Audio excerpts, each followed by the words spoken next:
If you're a small business owner, you'll know just what it's like to be the chief everything officer. HR, payroll, employee benefits. Well, Gusto can do all of that for you. Gusto is online payroll and benefits software built for small businesses. It's all in one, remote friendly, and incredibly easy to use. It's quick and simple to switch to Gusto. Just transfer your existing data to get up and running fast. Try Gusto today at gusto.com/lockedonsoccer and get 3 months free when you run your first payroll. That's gusto.com/lockedonsoccer. The world's biggest soccer tournament has arrived, and you can trade the entire tournament on Kalshi. On Kalshi, you can trade every match from the opening stage all the way to the final. On Kalshi, you're trading against peers in a live market, meaning there's no house. And as the probability changes, you can buy in and out of your position. For a limited time, download the Kalshi app and use code CUP26 to get $10 when you trade 10. KALSHI, Kalshi. Trade the beautiful game. 18 plus only. Restrictions and eligibility requirements apply. Event contract trading involves risk and may not be suitable for all investors. Prices, values, and available markets may differ from those mentioned. For more information, see kalshi.com/regulatory.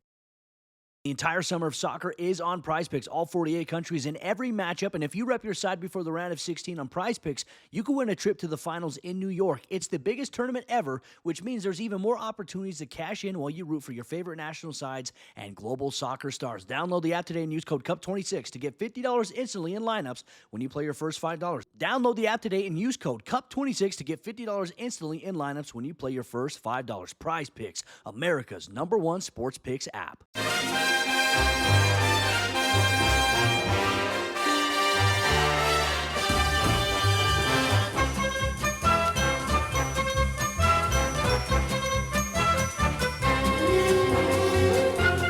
Hello everyone and welcome to Haway The Podcast. It's Gav and you join us for this week's Q&A episode of the show. We're back with a hat full of questions from you lot over on X. So thank you very much if you did send us a question. If you didn't send us a question and would like to get involved in the next Q&A, you know where to find us. We are on social media, virtually everywhere. Normally we put the call out on X, but if you'd like to email us a question, you can send that to hawaythepodcast, safc@gmail.com. But today we have got lots and lots to cover off, and I've got 3 fine young gentlemen with me. Starting off, we've got Brett. Hello, mate.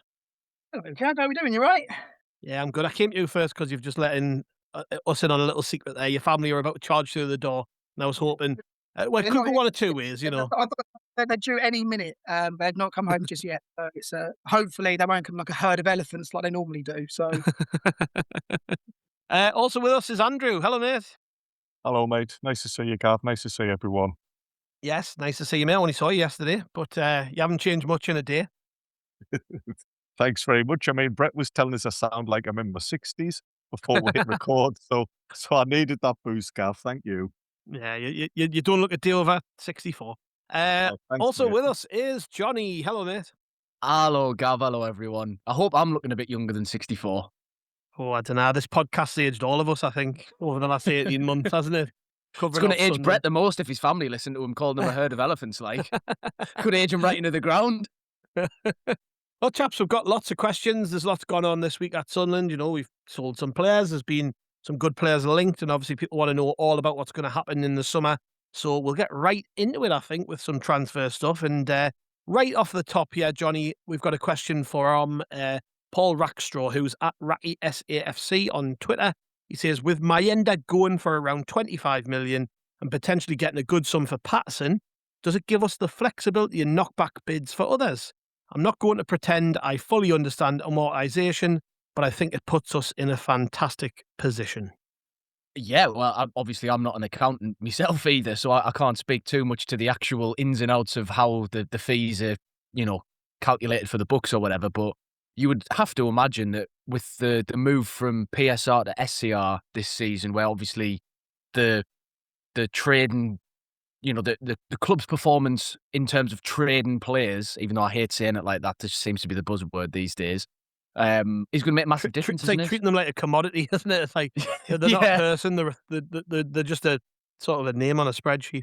Yeah, they're just things for us to enjoy and then toss aside once they're used up. But yeah, you'd imagine that that's going to be of even greater importance. So for us to have started the SCR era, for lack of any better options to coin that phrase, yeah, I think it's good timing, isn't it? You know, gives us a nice, healthy platform that we can build on. And just in terms of like whether it's going to impact the sales, it seems like that is the case, because obviously we had the Granit Xhaka palaver where we've kind of, by the sounds of things, stood firm and told Chelsea where to go and not been bullied into caving and having to sell. And then also, take it all with a pinch of salt. But was it Graham Bailey was reporting that Sunderland have told Noah Siddiqui that he's not for sale, and there's no intention from the club to sell him. And I think he would have been probably top of all of our lists of players we would expect to probably see move on this summer. Not that we would want them to, but interest being mooted from Man United, from Chelsea. Not that I imagine the club's going to be in a hurry to do business with Bluco anytime soon. Mm-hmm. But if we're even in a position strong enough where we're able to start turning down interest for him, then that suggests to me that we've got absolutely no pressure to sell whatsoever. And I chucking 25 million for my ender and whatever for Patterson on top's only going to make it even better. So I think by the sounds of it, we are in a great position. And fingers crossed, it means we get to have a nice calm summer rather than having to deal with sagas and big sales and stuff constantly. Like it feels that's all we've done for the past few years. Yeah, it's interesting that Patterson was mentioned there, Andrew, because I was just literally before we joined this call to record, I was just watching the video that the club put out today of all the players in training, and he just popped up, and I was like, oh shit, yeah, Anthony Patterson, he's still about the place. He might even feature at York, I don't know. But I think we're in a position where if we're going to sell players, it's going to be players like that who still have a lot of value, but they're not really needed in the first team. I think that's fair to say, isn't it? We, as Paul says, who asked the question, it does offer us a bit of flexibility, doesn't it? That we're able to maybe just sell players who aren't particularly important to us. Of course, yeah, it's a good position to be in, where you can bring money in without having any sort of negative impact on the first team or the group you would expect to be involved in a first team game. Like you, Gav, I watched that video. I mean, dinner break. What am I doing? Oh, let's have a look at the video of the lads in training. And yeah, there was a couple of faces in the changing rooms and getting the tests done. Where you tell you what, sorry, Andrew, they don't half love a hand slap, do they? Our players. I think the video is about 8 minutes long and 7.5 minutes of it just the players slapping hands with each other. Yeah, it's like one of those ASMR videos where you can just like fall asleep. Just ASMR for Sunderland fans. Yeah. But you're right. In amongst all the hands slapping in the back pattern and that, there were a few faces milling around the place who I wouldn't say I'd forgotten about them, but they don't necessarily feature in the long-term plans. And yeah, you could see us getting a decent bit of money in for each of them. None of these players are like absolute no-hopers who clubs aren't going to want to fancy. And if that means the finances look good and the books are all balanced, and it means we're not having to sell a big name, that's a lovely position to be in. Yeah. We'll move on to the next question for you, Brett, from Ross, who's at RVC1917. He says, how much recruitment do you think we'd have got done if it wasn't a World Cup year? Teams seem to be starting to get deals done, and we've been pretty quiet. I think the fact that the teams that seem to be doing stuff at the moment are the teams that had to. Yeah, absolutely. Spurs in particular. I saw that question earlier. I sort of thought about it, and like obviously they in particular had to buy big. They had to buy quick. They couldn't like gamble and let the market settle down, sort of thing. And they've paid a lot of money for players that in my eyes are quite overpriced. I think the chances are we've probably already got in mind, and there's probably been talks behind the scenes with players. Some might be at the World Cup, some might just be on holiday at the moment. And I think we found last year, there was very few sort of leaks, going out. So despite the fact that we're not really hearing too much, I know there's a couple of like tidbits coming out the last couple of days, but it felt like all of a sudden that we'd get linked with a player, and within 24, 48 hours, that player had signed. So to be honest, I'm quite relaxed at the moment. The lads have only just got back to training this week. I'm guessing, throughout Europe and throughout the world, teams are going to be getting back next week or so to for their start of their season. So No, there's no major concerns. And I think, say, the the club, the scouting team, have got enough, points in the bank with all of us to, do it how they want to do it. Because in the day, if you go quick now and pay over price for someone, or try and get someone from the World Cup and get paid over price for someone, it's completely falls down what the actual plan is in the first place. Yeah, I think, Johnny, you think about it, and today, for instance, there's been a story in the Italian media about us being in for John Lusumi, who obviously has been at the World Cup of Colombia, and the Bosnian fella, that's what I'm going to call him. I don't know his actual name, but him. Both of them have played at the World Cup, and it does make you think, doesn't it, that if you're the selling club, why would you sell the player necessarily before the tournament? Because they're not like, it's not like Elliot Anderson, for instance. Like, everybody knows what he's capable of.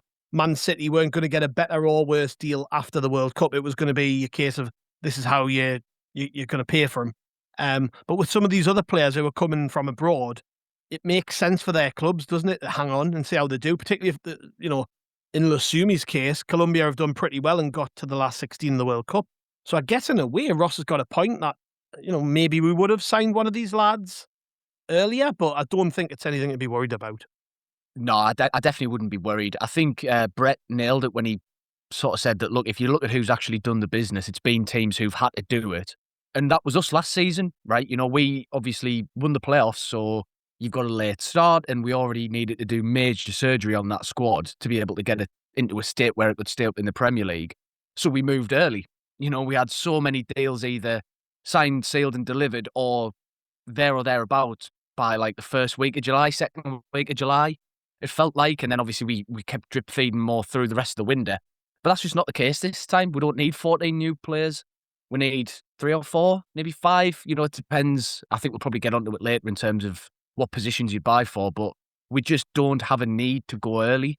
And I also think you're right as well, Gav, in the sort of level of the transfer market that we're operating in now, the caliber of players and clubs that we're targeting and dealing with, a World Cup year is a seller's market. It's a selling club's dream to have a player like Lusumi or whoever. I mean, either players we've been linked with or others have been linked with.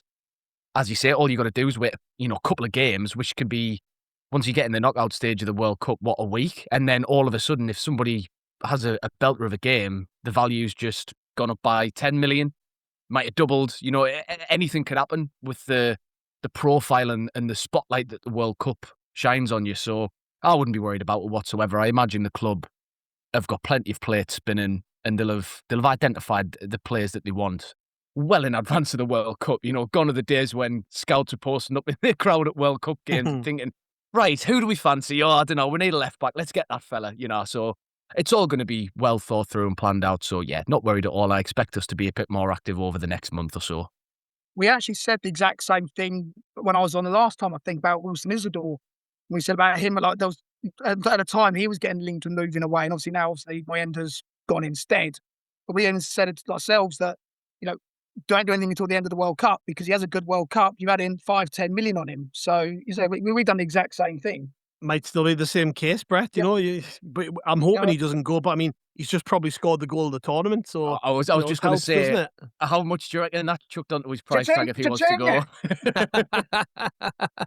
go? Next question is from Michael Bowers, and this one's for you, Andrew. He says, "What positions do you think we need strengthening before the end of the window?"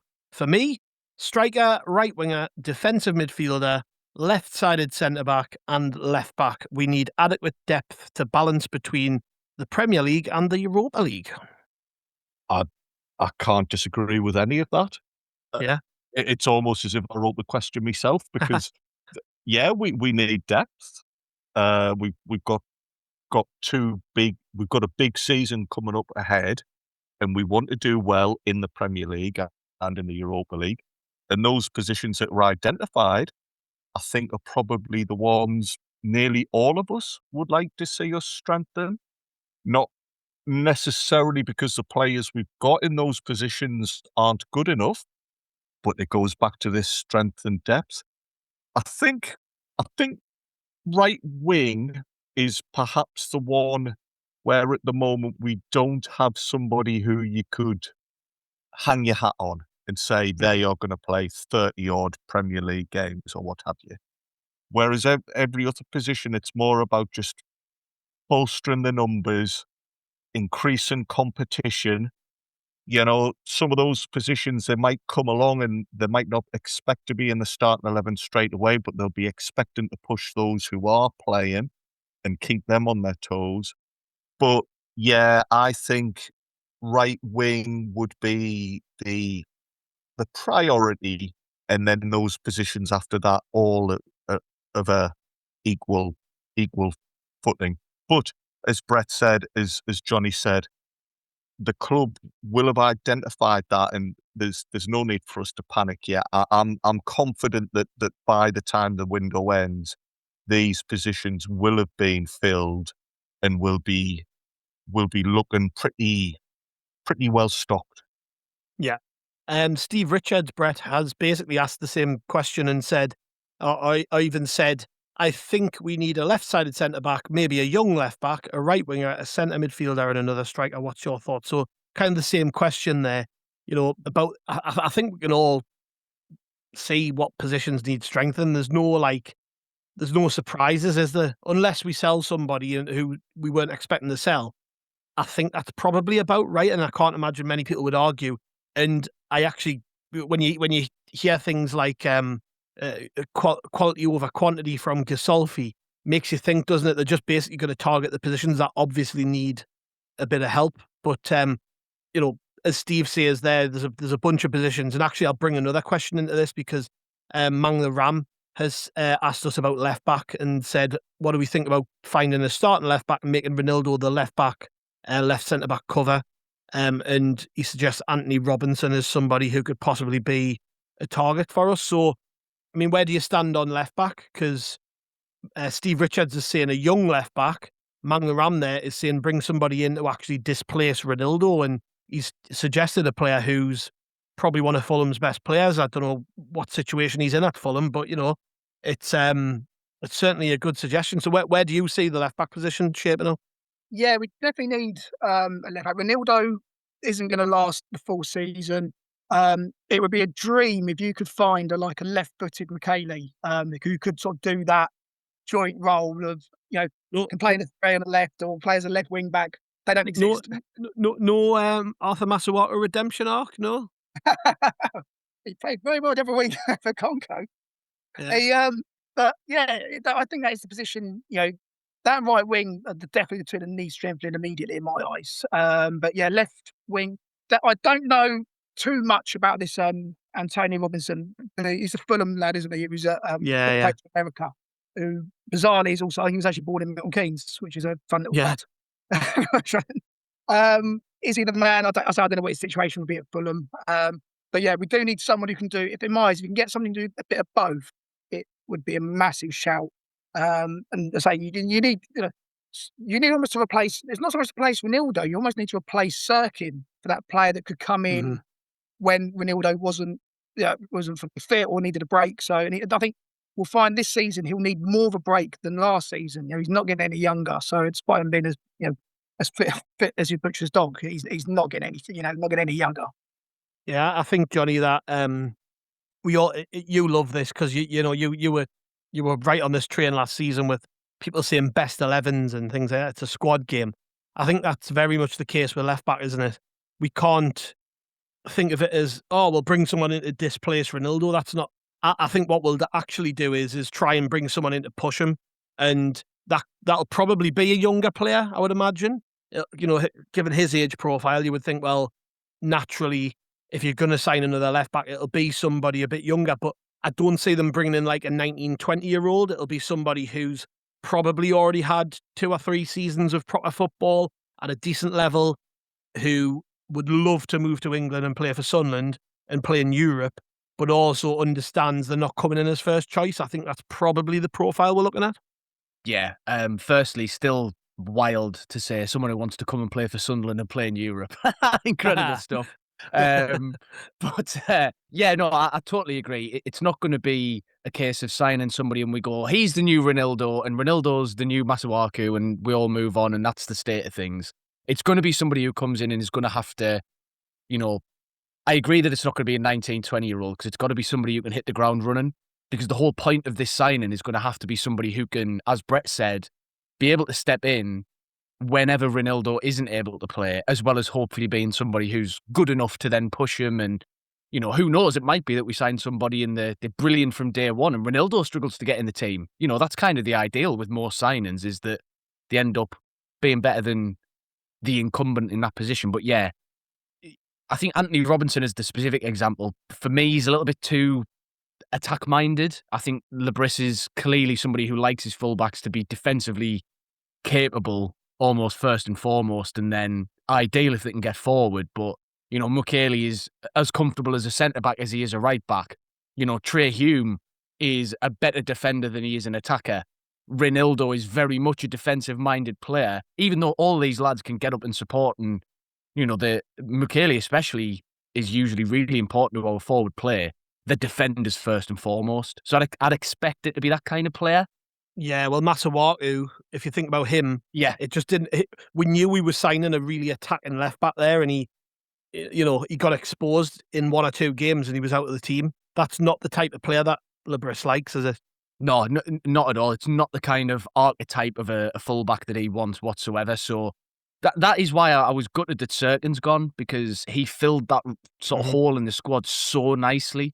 And to try and replace him kind of like for like, I think we'd be spending probably more money than you want on a position that we're not desperate for a first choice in. So yeah, it's going to be interesting. I think in a weird way, it might be the hardest signing that we need to try and find this summer, because it's such a strange kind of niche we need somebody to fill. And left-footed left-backs are always sort of at a premium, aren't they? Because there's just not as many of them knocking around as most people are right-footed. So yeah, it could be a bit of an interesting one, but I think it's going to be somebody who comes in that we slightly on the older side by our standards of signings. I think, you know, it's in a similar way to most of the defensive signings last summer. You know, Ronaldo was 30, 31, Mukiele was 27, Alderete the same. So we've clearly targeted experience, and I wouldn't expect it to be too much different this summer. You know, the youth tends to be further up the pitch, doesn't it? Yeah, I kind of agree with what was said before about bringing in basically a left-sided Nordy, someone who can play both positions. I think that's what we need. Can we get 10 Nordies? Half of them righties, half of them lefties. I mean, that's the team.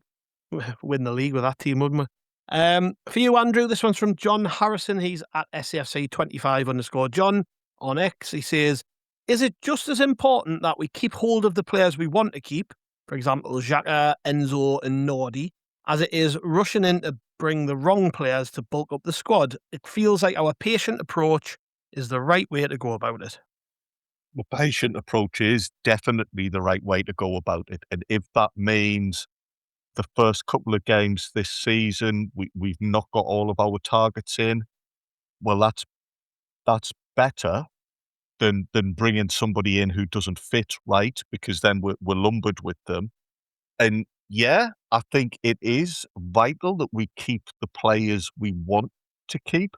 It's not easy, and of course, it's not just as simple as Sunderland saying we're keeping you, because they're human beings themselves, and if somebody's head's turned or somebody fancies a move elsewhere, you don't want to keep them around and have them potentially, you know, causing a bad atmosphere. But by giving everybody a place where they feel comfortable, where they feel happy, where they feel valued, and showing the players we've got that, look, this is just the start and we want to build on this and we want to do even more in the coming season, I think that does benefit us. We're talking about a squad that have achieved something that has never happened before in Sunderland's history. You know, we have never qualified for Europe through the league before. So, of course, we want to keep that core together.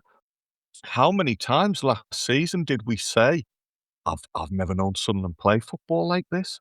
I've never known Sunderland have the determination to come from behind and to keep pushing. So the group we've got at the moment is extremely strong. We need to do all we can to keep that intact.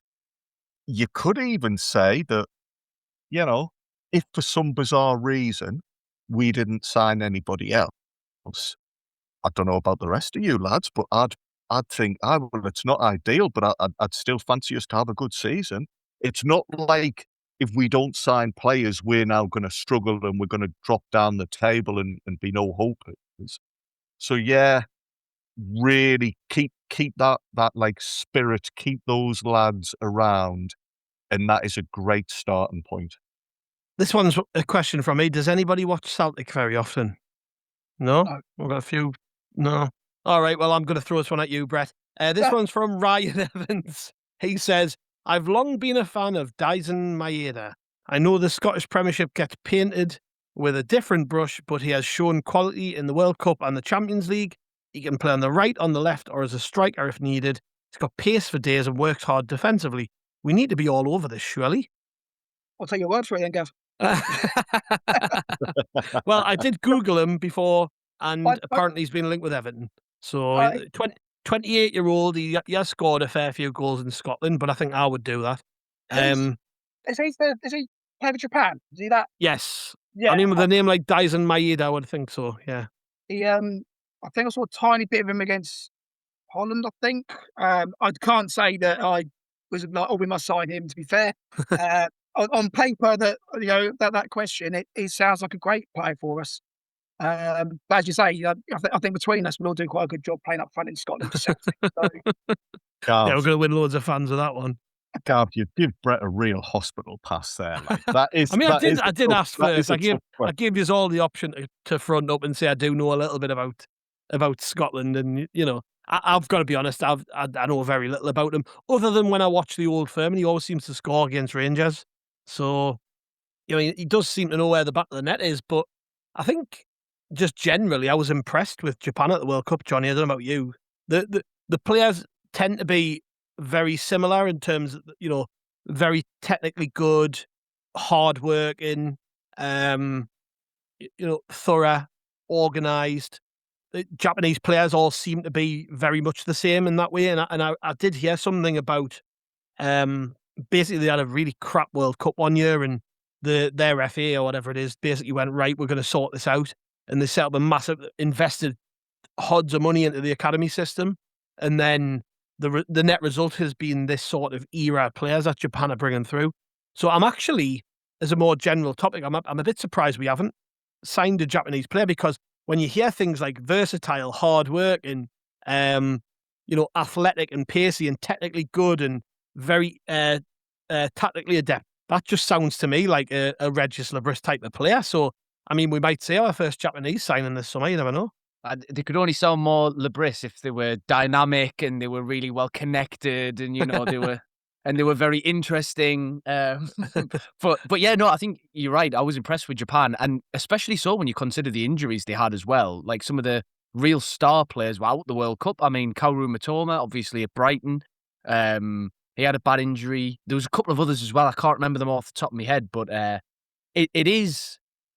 Look, I don't want to fall too far at the trap of going, right, well, these players are all Japanese, so they all play the same, and these lads are all, German, so they all play the same or whatever. But you are right that there does seem to be a bit of a typical profile of player that Japan tends to, if not produce, then certainly have in the national team. I mean, just you mentioned Mitoma there, but the guy at Palace, Tanaka at Leeds, they're all a very similar style of footballer in terms of like I said, the basics, the technical ability, the tactical flexibility, the versatility around the pitch. Like, it does seem to be Japan have grown an era of very technically good footballers who work hard. So it's safe to assume that there will be players out there that we probably are looking at. Absolutely. And as well, you've got to think that with, all the emphasis the clubs put in the recruitment team on, being able to find and develop these players and bring them in to sell on. And especially now that we're in the Premier League and competing at the right end of the table, and therefore we've got a bit of money that we can spend without having to fight fires every single transfer window. It could be a good market to start trying to set up a little bit of a presence in, because, as you say, they've invested a lot of money and a lot of time and effort into improving their pathways in the player development. The J League's not exactly flush with cash, So if you can get in early, there's probably quite a lot of really good deals to be had.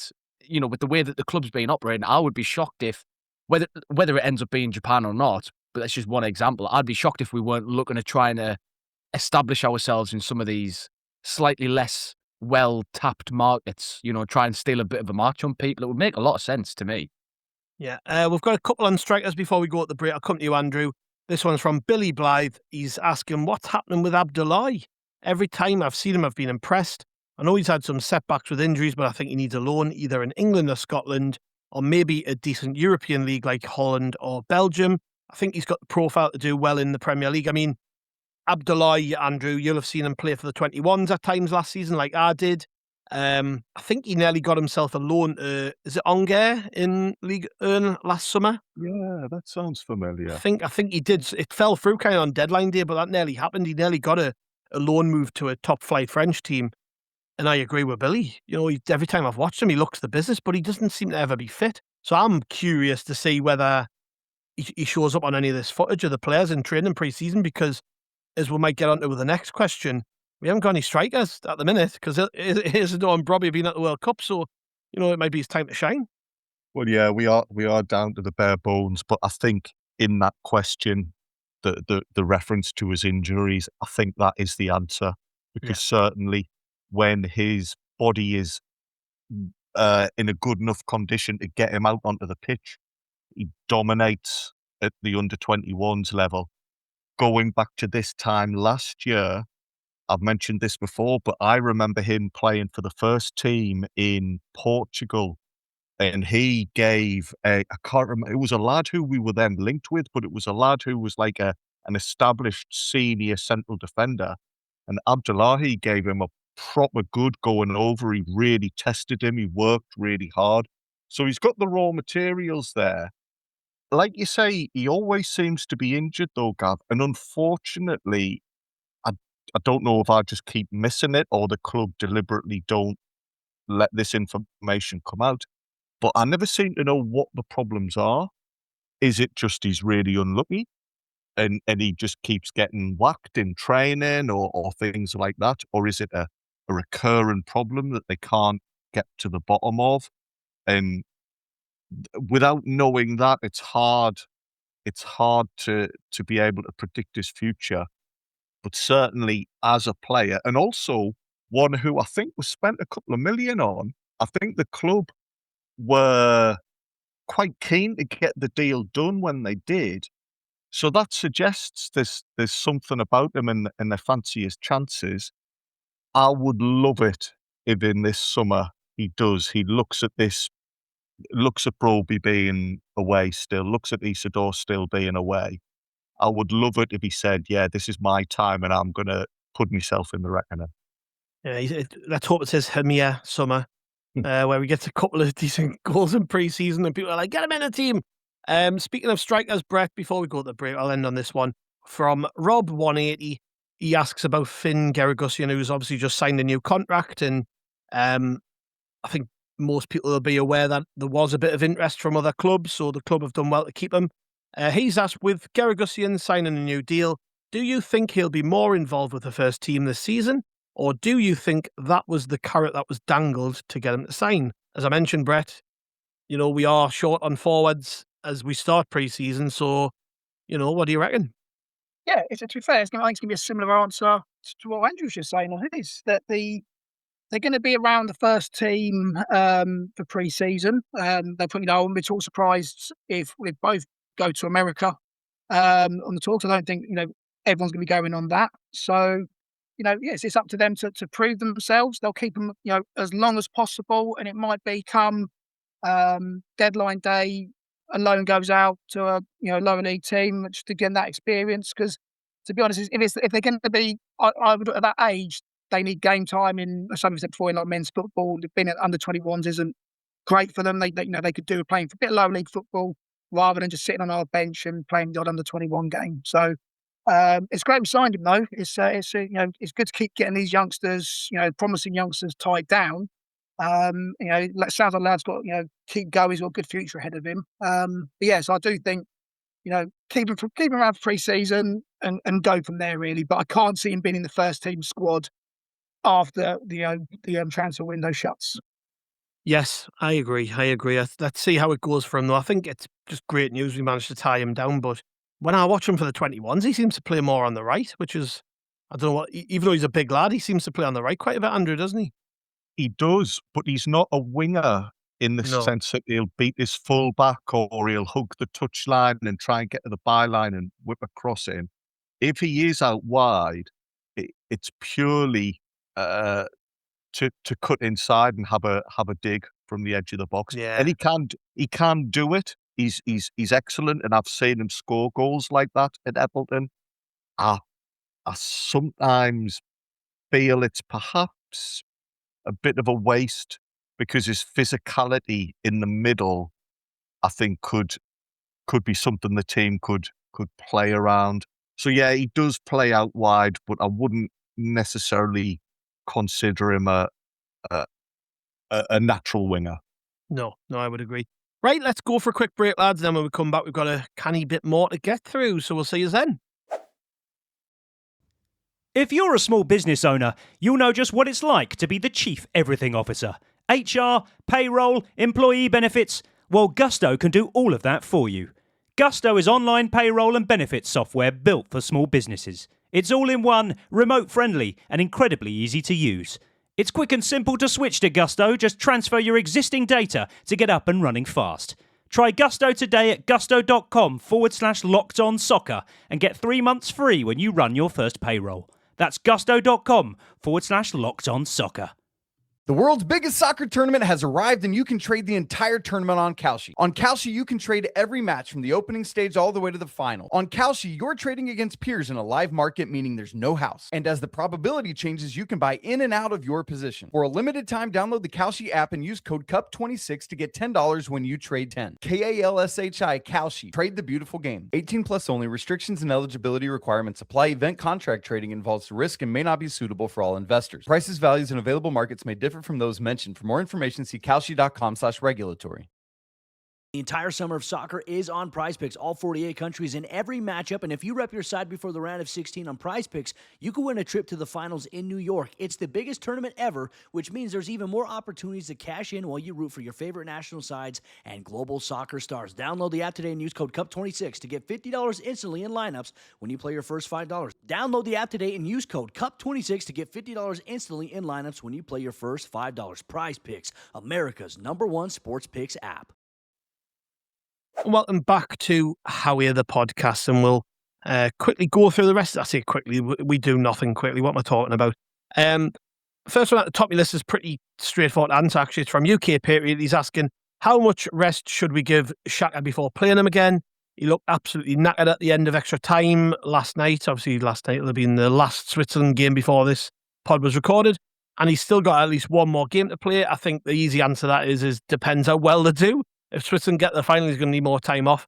I mean, the club will have a plan for these things. I don't think most of these players will be on the American tour, which is a bit of a shame. Probably back for the Lens game, I would imagine, 8th of August. You know, you would have thought that majority of the lads who got to the knockout stages of the World Cup will come back in the week before they go to Lens, I would have thought. But that's just a pure guess on my part.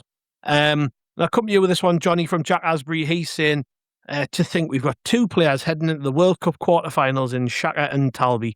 And as we record this, Talbi is playing. So, he's about to play, sorry. And he's starting for Morocco, isn't he? But even that's amazing. So he might be out by the time you all listen to this, but still, how monumental would it be for us if they actually managed to go on and win the whole thing? I mean, Johnny, it's been a proud tournament for us as Sunderland fans, just seeing the lads do well. But, I mean, as Jack says, it would be unbelievable. I mean, people are already looking at Xhaka now because of how far Switzerland have come, and they're pointing at him and going, it's about him. You know, he's the one driving this team through games in the same way he did for us last season. It's just great, isn't it?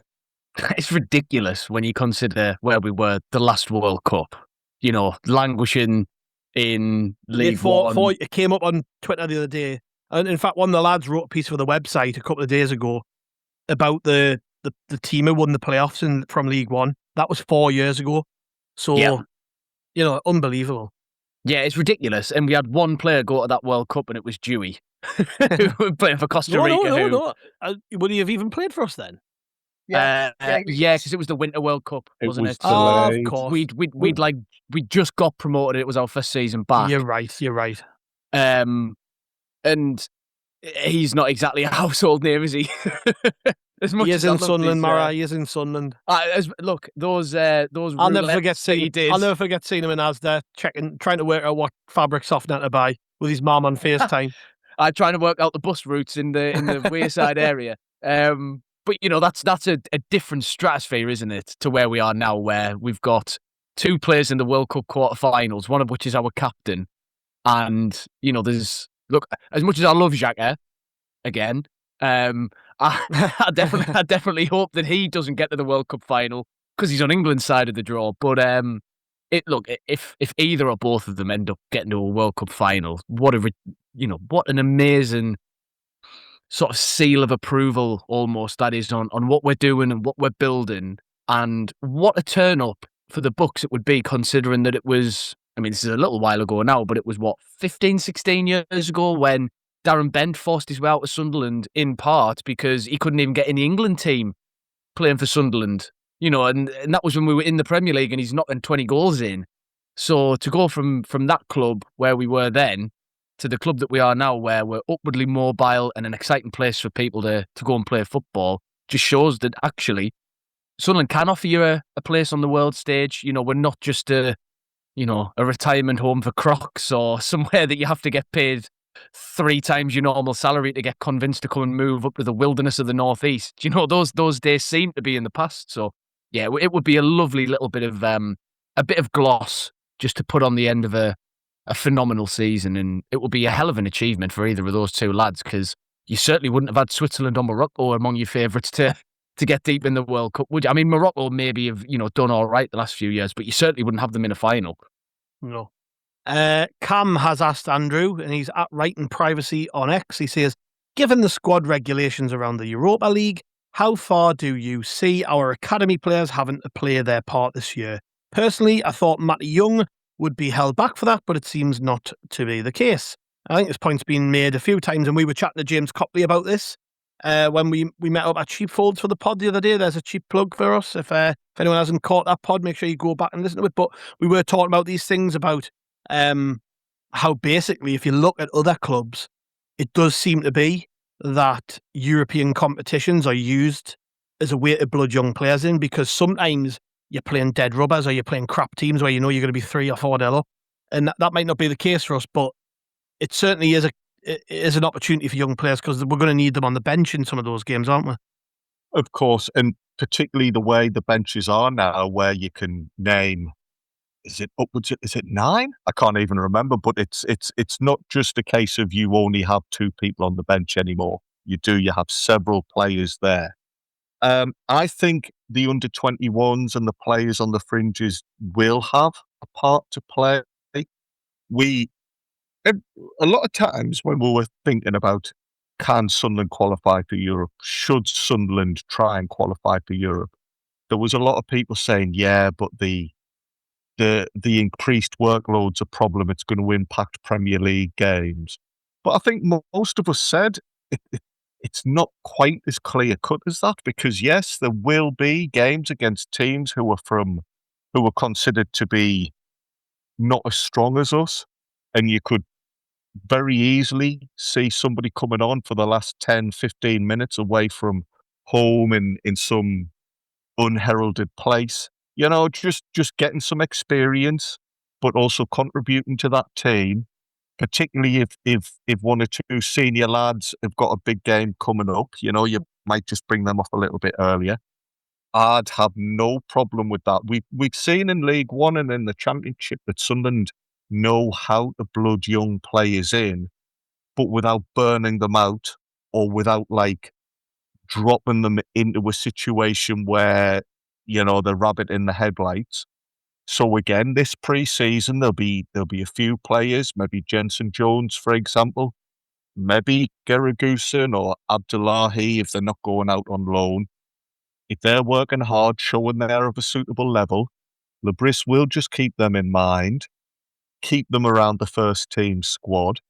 And as I say, as a club, we do have a good pathway And with the likes of 09 and one or two other senior players, I could see a youngster being asked to play alongside those lads, knowing that they've got that like little guiding hand alongside them in the team. You know, a kid's not going to be put in the team and just be left to fend for himself. There'll be other players in the group.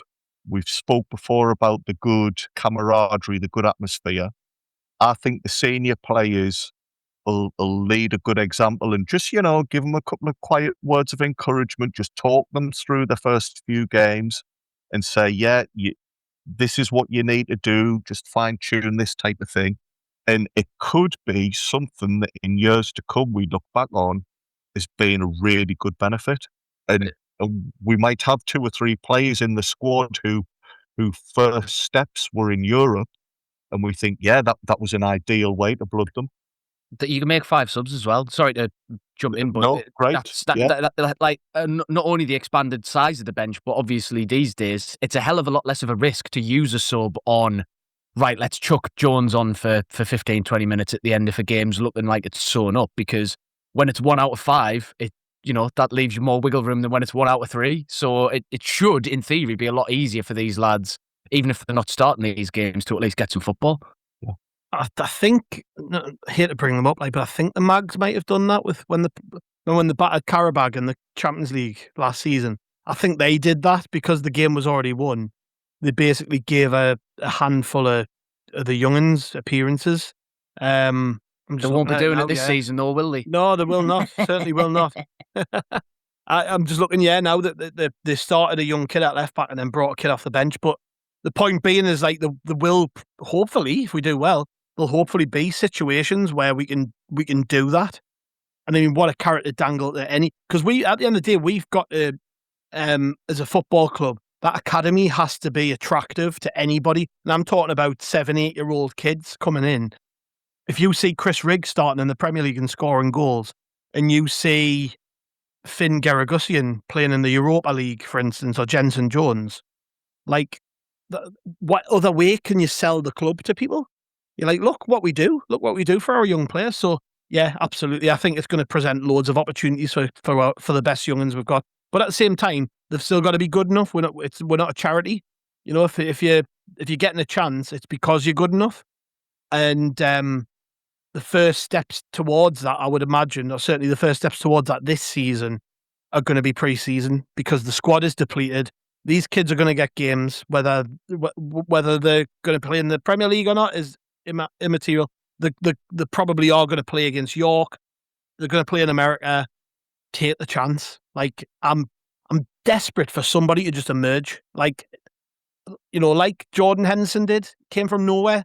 I remember hearing stories about Jordan Henderson when he was coming through, about how when he was 16 they were going to release him, and Kevin Ball made a big play to keep him at the football club because he was like, no, you've got to stick with this lad. And he was a late grower, and by 19-year-old he was playing first team football for us. Like, I want that to happen soon. And I love Chris Rigg. I want there to be 2 or 3 of him. I want to see Sunderland playing in Europe and having 3 lads in the team who've come through the academy who deserve to be there. Because actually, when you think about it, we've been kind of robbed to a degree as fans of that pleasure. I think even the League One years, we didn't have that many players making it through to the first team who were actually good enough, and because we kept flogging them all, or losing them. Kept losing them, and then, you know, there was a part of us watches Pickford and Henderson play, and I'm like, I just wish I'd seen more of them. Do you know what I mean? So, like, that's my thing in my head now. I want in like 2 or 3 years for there to be several of these lads being first teamers. I think it would be amazing for the club if we could do that.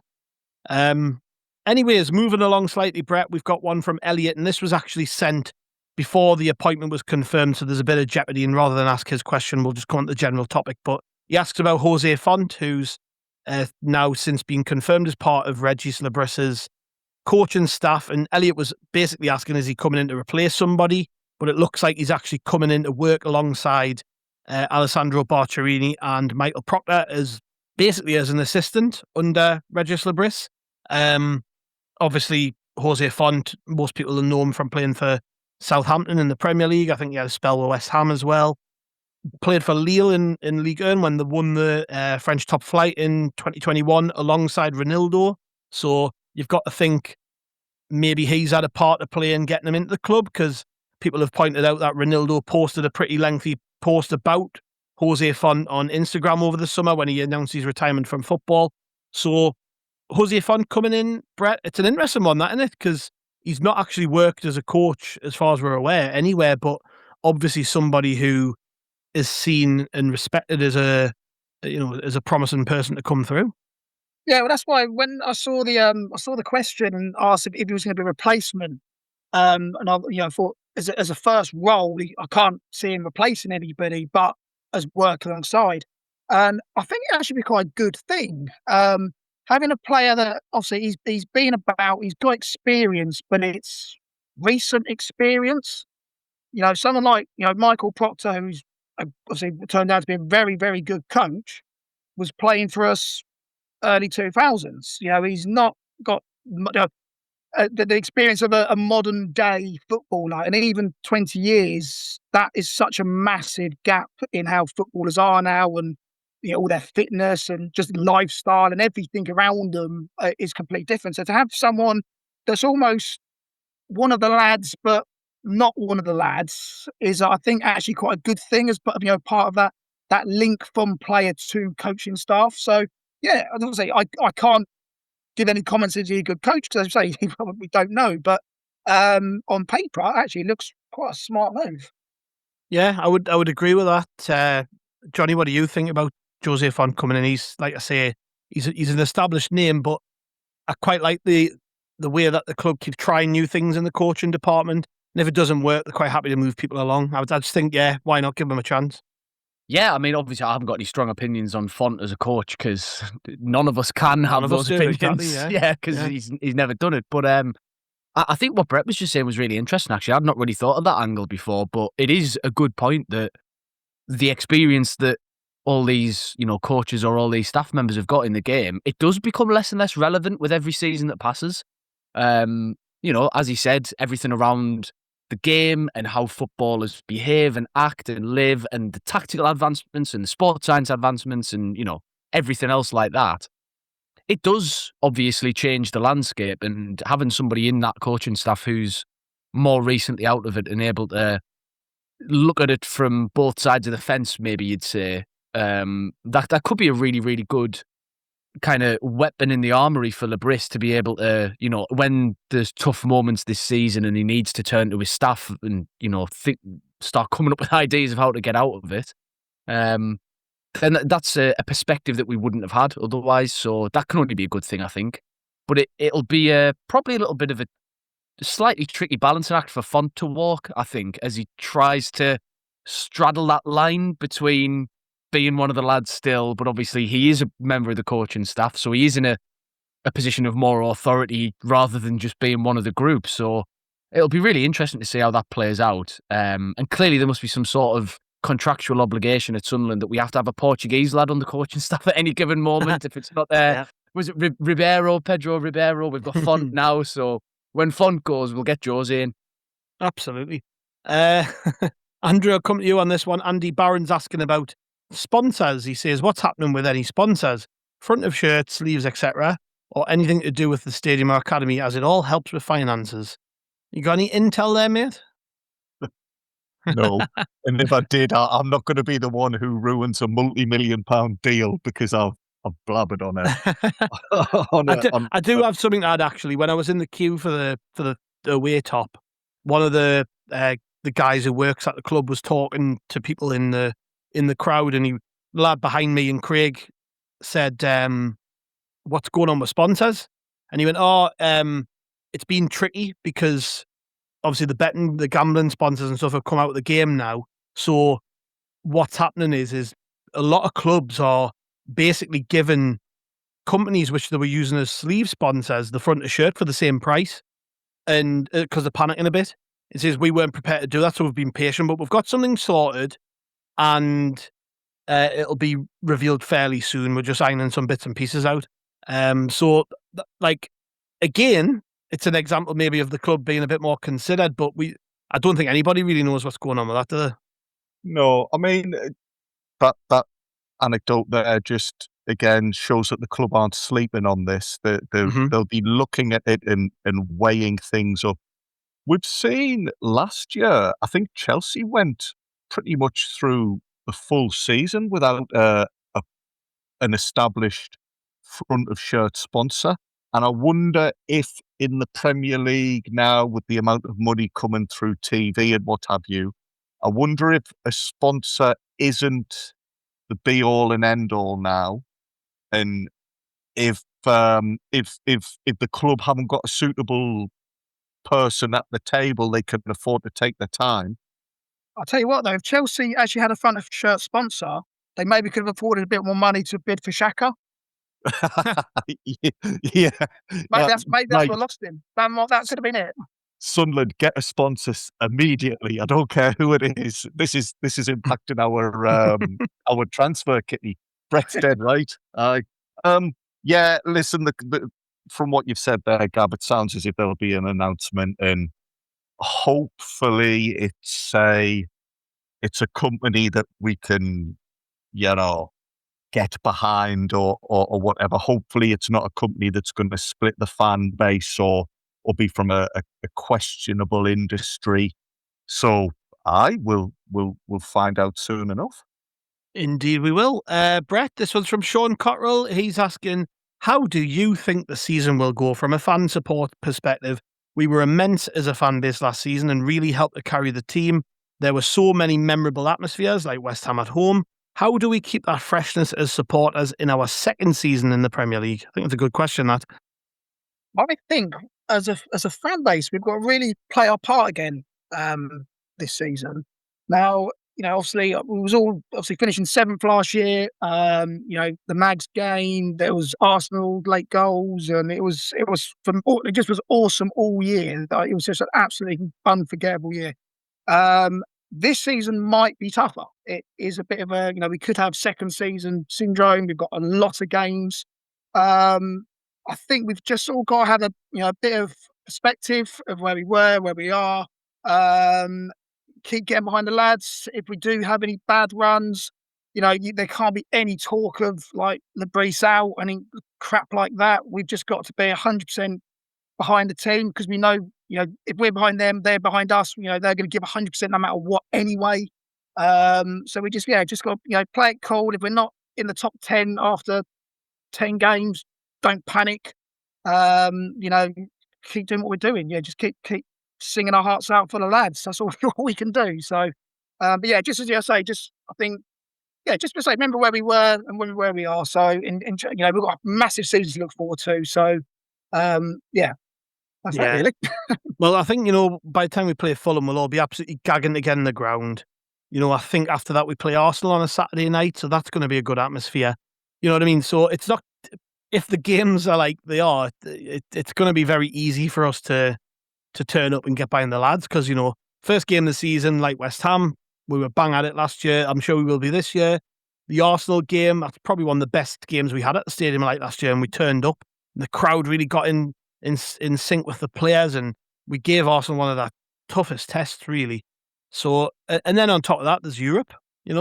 Europe, we've never played in Europe before at the Stadium of Light, and that adds a whole new element. And me and Andrew were talking about this when we did the fixtures breakfast pod, but 5 of the European games are followed by a home Premier League fixture that weekend. So, and we were talking about this before, when we're doing that pod, like, kind of, you can imagine if we get a good result in Europe, that all of that energy is going to go into the weekend. That's the easy part. If it all goes to plan, that is the easy part. What I'm trying to, just in case, yes, of course, don't lose our heads about it. If it's easy to say, we'll beat Fulham, we'll beat Arsenal, we're going to be top in the Europa League group, and everything's absolutely glorious. But just in case, don't lose our heads. Sunderland fans lose their heads? No. That would never happen, Brett. The Arsenal game, seeing as it's been just brought up there, I think Saturday night at the stadium, the atmosphere is going to be absolutely bouncing. I think that's going to be a great occasion. One thing I do have a little gripe about is a Saturday night game is going to be really difficult for exiles to get to because trains home from Sunderland on a Saturday night are few and far between. And that weekend when we're playing Arsenal, it's I've forgotten the name of it, the Great North Run. It's a Great North Run that weekend. Yeah, So what about somebody- it? It's only some crap run that starts in Well, it was Newcastle. £250 at the travel lodge. Like, the Well, first that's- time you're in. Yeah, I looked to get a hotel booked. £250. Exactly. Yeah, so if you're Gav, you and me, happy days. You know, Right, you can stop on my settee for 200 quid if you want. Yeah, sorry. Cut this bit out. I'm gonna set up an Airbnb account actually and take some Sunderland fans' eyes out. Why not? Might as well be opportunistic, especially with so many home games this season.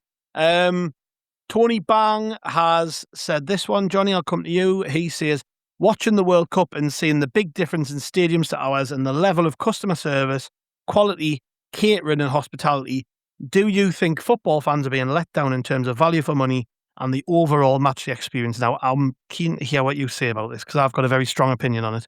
I can't think of a World Cup where this question has ever been less appropriate. Why on God's earth would we want to start importing Americans' bloody stadium styles and concourses and $20 for a Michelob Ultra, man? Like, absolutely the fuck not. No thanks.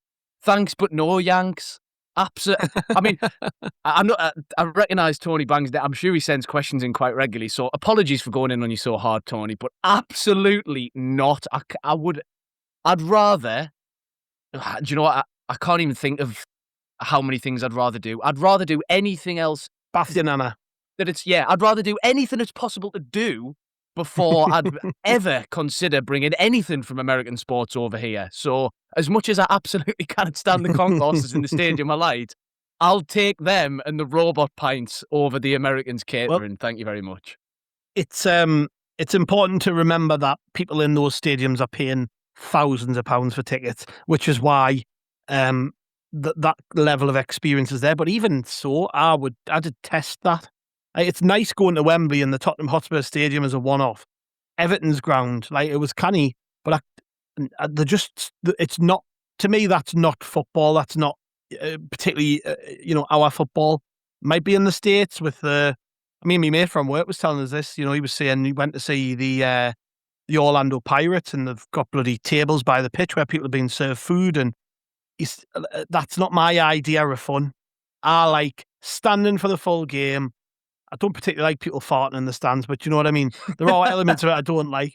And I don't like the fact that I've got to queue forever for a pint. But at the same time, it would rip a little bit of the soul out the stadium. It's what makes it what it is. And that's just not for me. It's not my idea of fun. So we probably are to some degree being let down. Like, I think, so I mentioned Everton's ground there. And anybody who's been to that ground, this stadium will know this. When you go through the back, there's basically like a checkpoint where you scan to see if you've got a knife on you or whatever. And then you go through the scanner and you're into a fan park, effectively. And there's e-bars everywhere. There's a DJ on there. There's a guy playing guitar somewhere. There's loads of street food vans. Like that, yeah, I think that would be great outside the Stadium of Light. Yeah, I'd want us to take inspiration from cricket stadiums before I'd want to start looking at American football stadiums, because a lot of cricket grounds have got similar stuff like what you were just describing at Everton, where you go through, obviously, you get your ticket checked or whatever, but then when you're in, there's nice open bits where you can wander around, there's food vans, there's all that kind of stuff. Mm-hmm. That is a much nicer experience, sort of pre-match, especially, and obviously in cricket, lunch breaks or whatever, but I'd rather that than... bloody Yank-style stadiums. I think so. Well, we have started already doing a little bit of this Americanized stuff has started coming in. Because I was out in Vegas last year and I went to American football. And I remember coming back and where we've got like the video, like the, obviously it was not me, I think it was David Bruce. His in. It's a bit like the Xhaka, this is home video, that sort of thing. That's very Americanized. But just to go on that question, when you say value for money and you've got to pay $18 for a can of beer, and there's a bloke behind a till that wants you to tip him 30% for the privilege, that is not value for money on any stretch on earth. It's ridiculous. Imagine having to tip the people serving behind the bars in the stadium concourses, man. Bloody hell. They already can't get people to buy a pint in the ground before the game. Can you imagine if they started doing that? Like, it just wouldn't fly with us. So, nah, I just can't see that. Can't see that coming around. This one I'll bring to you, Andrews, from Lad of Light. He says, I hate to talk politics on here, but I heard Andy Burnham has suggested scrapping the rule on alcohol in view of the pitch at football games. Do you agree with the idea? And do you think the club would permit drinking in the stadium even if it was allowed by law? Now, there have been games this season where that's been allowed, but there just weren't men's football matches.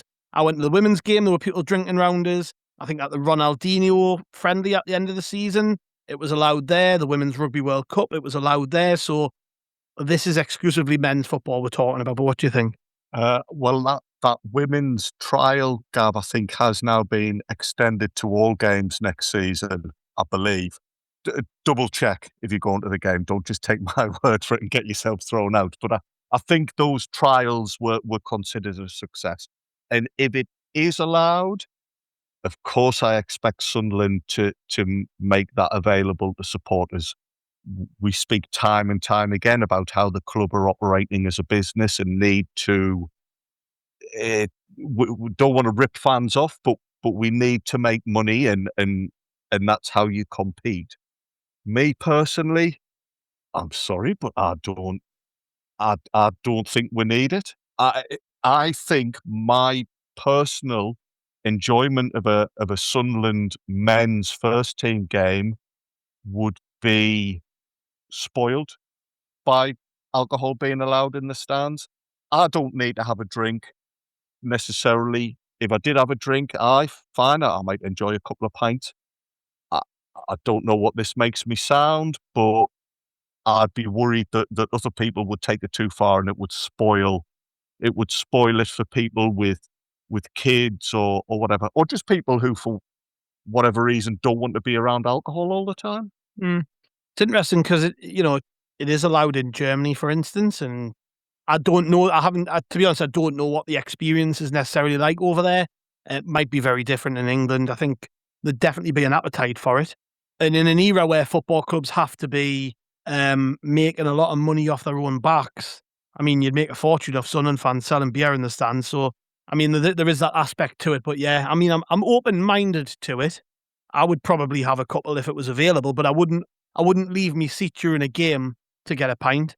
If they had a beer seller walking around with the cups on the back, up and down the stairs, maybe I would have one or two. But yeah, I mean, either way, I can't see this being implemented anyways. I think there are certain things in football that will never change, and I think drinking in the stands is one of them. I just can't see it. But, I think it's rubbish. I really think it'd be rubbish to do.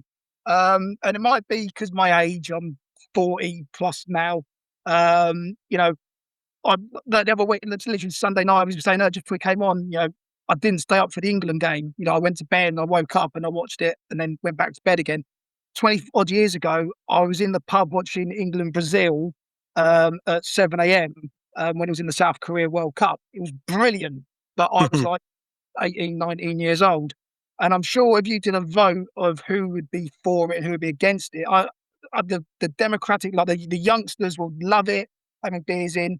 Can you imagine being in two scenarios? One, let's say, if you're in for me, being an exile, having to sit up in the top concourse now where it's tight anyway, you're going to have people back and forth all throughout the game going for a piss, going to get a beer, try to be up and down, up and down. If you're on a away end where you're packed anyway, it's standing, it's absolutely jumping, we get a penalty and you've got a group of lads who are just waiting for that penalty to go in so they can toss their beers in the air. It's rubbish. Maybe that's a reason to make the cans 18 quid each then, if people don't toss them about. I hate seeing you see these beer parks at like the fan zones and you see all the English fans throwing up in the air. It's all just become really performative now, and let's just throw them. So I'm massively against it. And I love a beer. I've literally had a beer, sat here doing this. I love a beer. I don't need to. For 45 minutes, I can go without one and get one at half time if I really want one. Just to round that off as well, I'm only 27 and I also think it's a shit idea. I was to be honest, I was about to say maybe we're the wrong group of people to ask this question to, but then I remembered you're about 10, so Yeah, when I'm old enough to drink, I'll be really excited to try beer in the stands. But no, just to echo what Brett was saying as well, the knobheads chucking the pints about, we'll score a consolation goal to make it like 5-1 that we're getting beat by whoever's winning the league that season. And a load of, yobbos will start lobbing full pints around and just soaking people. As you say, all the performative ones in the fan parks and that with the England games, it's gone too far. And as Andrew kind of started us off by saying, it's just that people would take it too far. There's plenty of sensible people who could just have a beer, sip it through the first half, second half, whatever. But there's a lot of people who wouldn't do that. And yeah, I'm quite all right keeping the stands a little bit sacred. No alcohol, just you're allowed a Bovril, maybe a glass of water. Just don't chuck I it. know nobody launches Bovril about. Launching the Bovril about bloody hell, 3rd-degree burns left, right, and centre in the East Stand. Molten lava flying everywhere. Jack is out for 6 weeks because somebody's burned all the skin off his right leg, lobbing Bovrils at him. Used to be mince pies back in the day at Roker Park, didn't it, Andrew? I've heard a few stories about that. Ginola got one right in his dish, didn't he? Yeah. Well, again, Gav, you're just making us think, this is just a disaster waiting to happen. I mean, away fans. Can you imagine if they banned pies off the back of that, by the way? No more pies in the stands because of Ginola getting hit with one. Then I'd be up in arms. To be fair, though, I think that might have done like the general health of Wearside and South Tyneside and all the County Durham and everywhere. I'm getting into trouble. I'm getting myself into bother because I know we've got fans from all over. But yeah, I think banning the pies might have been a good thing for everybody's health. But I just, the away end, we have problems enough getting them to like not chuck lighters and power banks and flipping vapes down on us, man. We're not going to give the away fans a load of blooming pints to chuck on us as well. Not with me, I'm afraid. Well, it's a resounding no on that one for you, lad of light. And we'll round off on this one from Rob Lowe. He says, you're on a night out with the Sunderland lads and people start a pub fight. Which 2 players would you pick to have your back, Johnny? Well, I was thinking about this earlier. That is a tremendous question, by the way. So top marks to Rob. I can't get past Ballard. I think, the way the bloke chucks his head at literally everything on a pitch. As soon as the punches start flying, Ballard's nut is going straight into somebody's nose and snapping a cleaning off. So I'll take him on my side. Plus, he's that big, I can just crouch behind him and hide while he does all that. You'll need a couple of big lads, I think. Yeah, exactly. And my other one, I was torn because obviously there's a certain number 9 who has the physical qualities that might make him quite good in a scrap. But I think Granit Xhaka, streetwise, he's had some tough times in his life and his upbringing. I think he's not only is he obviously. He's not like a big unit like Ballard, but he looks like he knows how to handle himself as Xhaka. I think he's got some smarts as well. I think he'd know the little moves, the little illegal moves to go and start pulling on people. And I wouldn't put it past him in any pub he's in, Xhaka, to have a blade on him at all times, just in case. Do you know what I mean? So, Xhaka knows pressure points. Yeah, exactly. And, allegedly, just for that, I'm not saying that. I'm not saying Xhaka wanders around. Killed Andrew. People can't see this. Andrew nearly fell off his chair there. Yeah, I'm not trying to get Xhaka locked up, by the way, but I reckon he'd be handy, wouldn't he, in a scrap? So I'm taking Ballard and Xhaka. This time last week, we were desperate for Xhaka to stay. He's just gone and he's away now. Like he doesn't want to play for Sunderland if that's what the fans think of him. He's not going to be allowed out the US. I'm a family man, don't you know? No, Granite, we've been told you're taking knives everywhere with you, man. Howie, Andrew, who would you pick? Past or present, since Johnny's already picked 2 from the present team. Two blokes who, if you walk into a pub full of mags who were standing there with knuckle dusters in their hands, you wouldn't mind having behind you. They'd be in front of us. They wouldn't be behind us, they'd be in front of us. José Fonte, I'm pretty sure he was a big lad, wasn't he? Now he's new to the club, he might want to, set his stall out and make himself popular with the players. I mean, if you're going old school, it's got to be somebody like Borley or Alex Ray, proper like mad bastards, proper good blokes, but proper mad as well. if you had to take somebody from the current squad, because like Johnny, I've been thinking about this far too long today. We've got all the big lads. We've got Alderete. We've got Patterson. All these lads you wouldn't want to clip off. But I think actually your best bets would be Ronaldo and Trey Hume, because Ronaldo is proper Raji and Trey Hume is just game as anything. And I think you could just leave it to those two. I mean, Ronaldo would probably start the fight in the first place, but then Trey Hume would just come along and take care of it. I reckon Hume's the only one who'd treat the bar fight the same as he does just playing football. I reckon he'd be trying to 2-foot people and he'd be like doing what he was doing to Morgan Rogers. Never mind fists, he'd be all feet. I'm amazed you never went, when I said you could do past or present, Andrew, I'm amazed you never went with Billy Whitehurst, Mick Harford. John Kay. John Kay, Terry Butcher, somebody like that.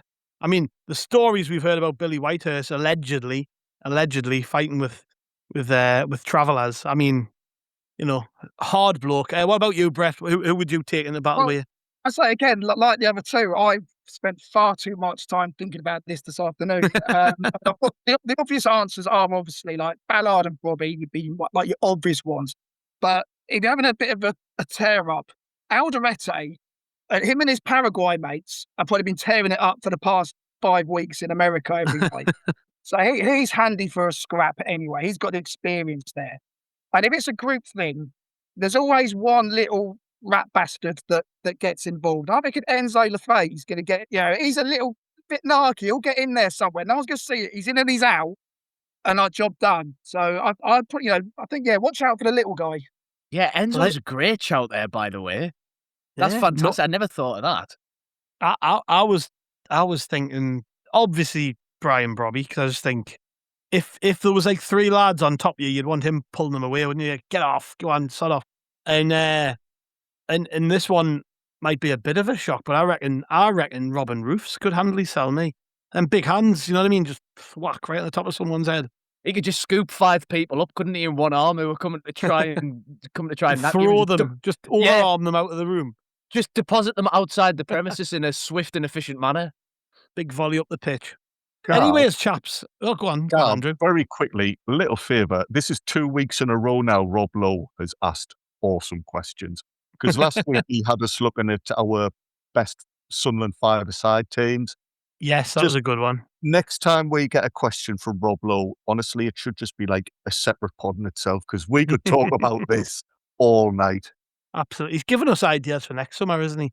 We can save these for next year. Thank you very much, chaps. It's been an absolute pleasure chatting to you all tonight. And fingers crossed, by the time the people listening to this pod hear it, fingers crossed Shems and Talvi has had an absolute worldie for Morocco, announced himself on the world stage, adds another goal to Sunderland's tally, and we'll probably do some sort of emergency reaction to how brilliant he was. The other side is he has an absolute stinker and nobody remembers this. So we'll see what happens. But yes, thank you very much, chaps. We're all off to go and watch that game of football. Thank you to the listeners. Thank you to everybody who sent in questions. Obviously, we couldn't do this kind of show without you. So if you want to take part and you're listening to this, make sure you look out for the post on X that normally goes out through the week where we ask for questions. And if you want to get one in nice and early for next week, just drop us an email at Haway The Podcast, SAFC@gmail.com. That just leaves me to say thank you very much, everyone. We'll catch you on tomorrow's pod. We'll see you then.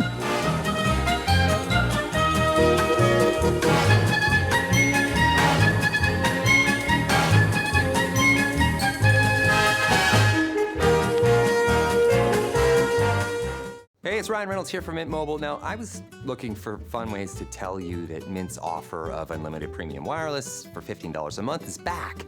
So I thought it would be fun if we made $15 bills. But it turns out that's very illegal.